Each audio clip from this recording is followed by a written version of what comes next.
Next up, at UFC 309, we got Bo Nickal taking on Paul Craig in the featured fight of the evening. This is the oddest line movement we have ever had in a Bo Nickal fight. His line was cut in half. Bo Nickal fights usually go the other way. They open at something kind of that resembles reasonable, and then they get ridiculous. In this case, it opened ridiculous, and now, not that minus 1,000 is reasonable, it's not the worst Bo Nickal line we've ever had. Bo Nickal, famously undefeated in his career, 6-0, all 6 are stoppages. Paul Craig, 17-8 in his career, 1-4 in his last 5. He's coming off back-to-back losses. We know Bo by now, multiple-time Division I national wrestling champion, a world champion in different regards for wrestling. He obviously is an incredible wrestler. He's transitioned to MMA. The wrestling skills have helped him. He's using every bit of those skills here. He does strike as little as possible. Couldn't do shit against Brundage. Well, he subbed him. He does strike as little as possible. He has only landed 23 significant strikes in 6 professional fights. 23 significant strikes in 6 professional fights. That's insanely low. But that tells you how little he strikes. He comes forward, gets a hold of you, rips you to the ground, goes from there. He's coming off that second round submission over Cody Brundage. Coolest part about that fight, though, is Cody had an underhook and launched Bo out of there. Literally windmilled the underhook, and Bo flew against the cage, which is pretty cool to see. He's taking on Paul Craig. Paul Craig, very dangerous grappler, proven to be incredibly tough. He's never out of a fight. He has more than one win where his face was getting absolutely bashed in, and then he came from behind and pulled it off, including over Ankalaev, that absolute clown shoe. Essentially, if there's room to grapple, you got to worry a little bit with Paulie Craig. His striking is just okay, but he does have a little bit of power in there. Biggest issue is that his takedowns suck, so he can't make a fight go to the ground even if he wanted to. Kyle Barallo just absolutely dismantled him on the feet. The Bo Nickal game plan, he's going to win. We don't need to spend a ton of time. Who's going to win this fight? The game plan from Bo is going to be interesting, though, because this is the perfect guy to test your striking against. Cody Brundage has big one-punch knockout power. Val Woodburn has big one-punch knockout power. Now he's fighting somebody that doesn't really have big one-punch knockout power, and Bo Nickal might strike here. We may get a pretty favorable, significant strike lines on the prize picks, on the underdogs, bet online. I think DraftKings does that as well. Bo Nickal's going to win. I think I would be careful with the 1.5 round line. Everybody got burned on that in the Cody Brundage fight, and this fight might be deliberate. He's at a good team. He's at American Top Team. They might literally be like, we got to work your hands. You need to use your hands in fights a little more. Use your hands here. Bo Nickal's going to win, but game plan should be fun to watch. What do you think, Jakey Boomba-Lots? Yeah, I'm a known Bo Nickal hater. I think there's no questions or doubt about that. You watch that fight versus Cody Brundage.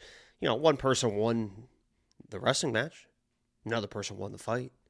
Sure. I think that Cody Brundage absolutely dominated this guy from bell to early stoppage in a fight and just ended up losing a wrestling match. So I have a lot of hate in my heart for Bo Nickal. I do think he's a little bit overrated. But after that fight and kind of what he's been saying lately about his career, honestly, I kind of like him. He's got the right mindset for sure. He does have the right mindset. He's not one of these young kids that's coming in, wins one fight. I'm going to be the champion. I want a title shot. Give me a title. I'm ready for this. I think this week he's like, if I win this fight, hopefully I can get another better guy, win that fight, then maybe a ranked guy, win that fight, then maybe a top 5 guy, and then I'll be ready for my title shot. So he's very self-aware about where he's at in his MMA career, and I think that makes him even more dangerous. Paul Craig, as much as I would like to say, he's going to take Paul Craig down, he's going to throw up a triangle, you submit him. Paul Craig is always going to be live for that type of situation.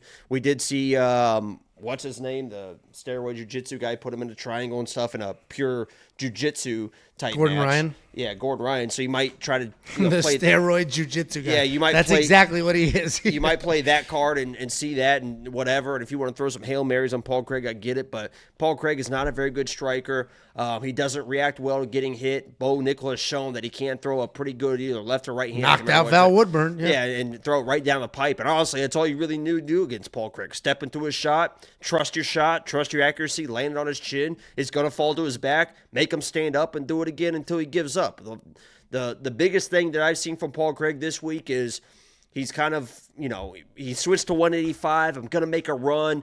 I think this is my new division. I can beat these guys, right? He's beat Ankalaev. He's beat these crazy guys. Now it's like, I want to. I think it was in the embed. He's like, I want to show that there's still some left in me. That type of talk, right? Yeah. He's starting to realize, okay, like maybe I just want to prove that I can still do this type of thing. It's like, all right, well, there's the mentality. No more championship mentality there, and Bo Nickal definitely has those aspirations. So I honestly think Bo Nickal just steps into a shot and knocks him out if he wants to. I think this is a lot more striking here. I'm going to look a little closer at the props. Both the daily fantasy props like Prize Picks and Underdog, but also when BetOnline drops the significant strike props, that's usually at the end of the week. I'm going to take a close look at that. I feel like I could be dead wrong. I just feel like they're going to say strike with him. He's dangerous on the ground. His striking sucks. You only landed 23 significant strikes in your entire career. Let's strike a little bit. So I think he's going to cruise past that. Sometimes game plans and instincts. Because Isaac Isaac Bulgarian was literally the game plan going in was they're going to strike a little bit. He's been working on striking, and then boom, takedown. Just shot a takedown instantly. Yeah.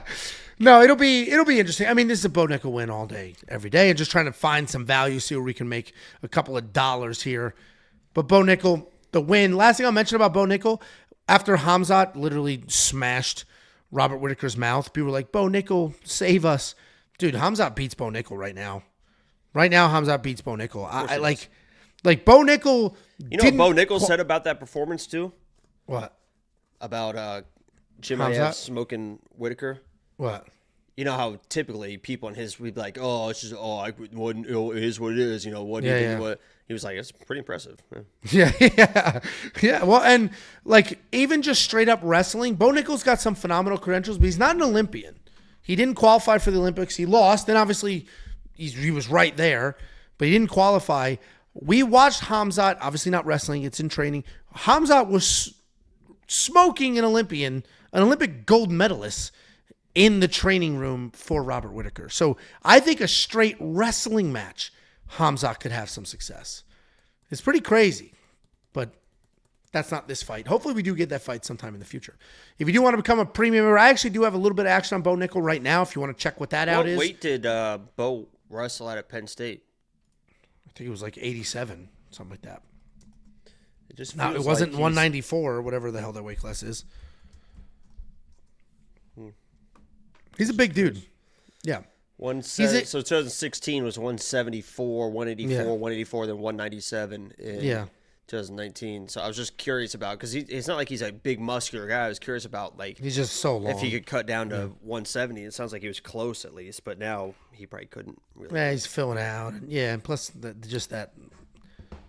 Jim Mayev is huge. I mean, he is huge. I can't believe he made 170. He was like, you watch him stand next to him, because Robert Whittaker's not a small 185. No, he towered over. And he's just like fucking looking. I mean, just thicker than Robert Whittaker. It's like, Jesus, man. No, it is crazy. No wonder you were struggling, not only at 170, but at 185. You're a fucking massive dude. No, it is crazy. If you do want to check out some of the action we got going on, I have a little bit going on with Bo Nickal. You can do so now. WeWantPicks.com. Click Become a Member at the top. It is $10 for an entire month.